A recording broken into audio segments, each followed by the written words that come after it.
Hi! Taipei Zoo Recap, let's go! So pagpasok nyo pa lang, ang una nyo makikita yung flamingos agad. Tapos ayan, may mga chicken. Tapos ito yung favorite part ko, may alpaca or llama. Alpaca ba yan o llama? Hindi ko alam. Tapos yan, raccoon. First time kong makakita ng raccoon ever. And then itong mga donkeys. Ito turkeys.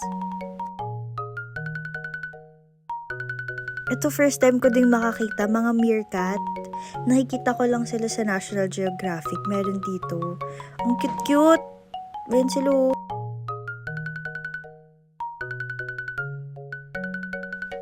Ito mga deer. Nakalimutan ko kung anong klaseng deer.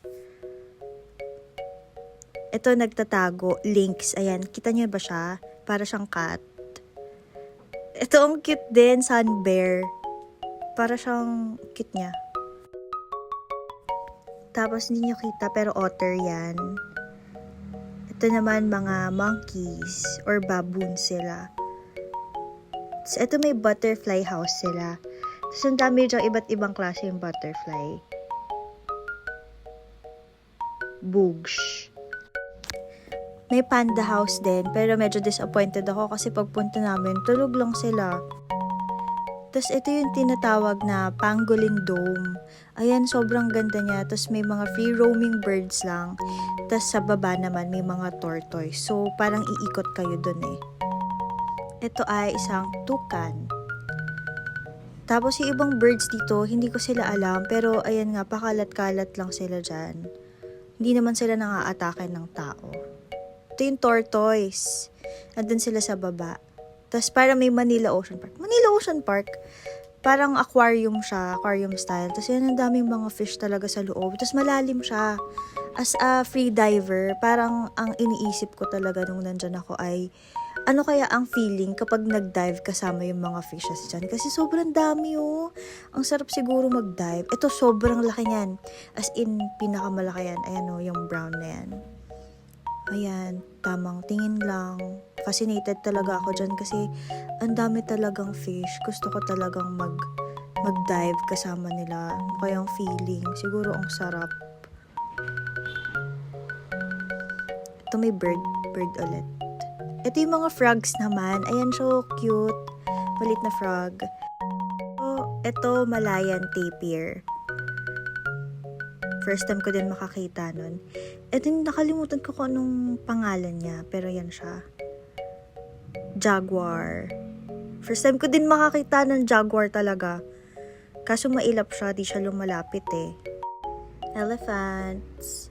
Ito first time ko din makakita ng camel. Tapos alam nyo ba, in person, sobrang tangkad pala nila. As in, malaki sila. Akala ko, malaki sila. Alam kong malaki sila. Hindi ko in-expect na ganun sila kalaki.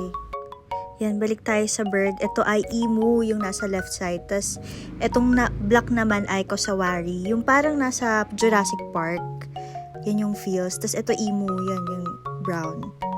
Koala! First time ko din makakita ng koala. Tapos, ito giraffe.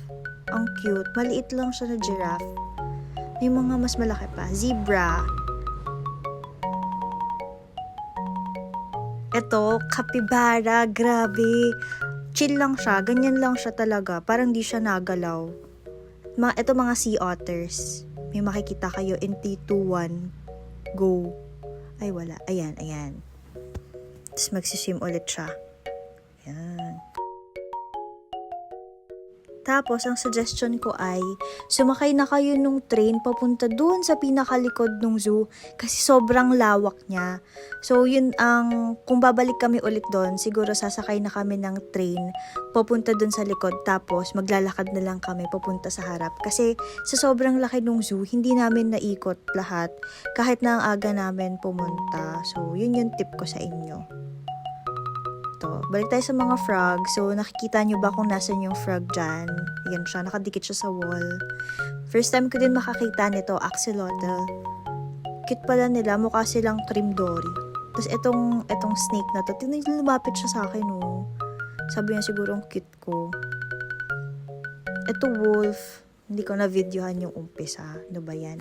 At ang pinaka-exciting part, ang mga penguin! Tignan nyo, mukhang picture lang, pero video talaga yan guys. Di lang talaga sila gumagalaw. Ayan o, ang cute nila. Ganyan lang sila talaga. O, di ba gumalaw? Ito naman, kung di ako nagkakamali ay isang mountain lion. So, ang tip ko sa inyo guys ay pumunta kayo ng maaga and huwag kayo maglinger masyado sa isang exhibit kasi sobrang laki at sobrang daming animals na makikita. Magbaon kayo ng tubig at ng pasensya. Enjoy your Taipei Zoo experience. Bye! Thanks for watching!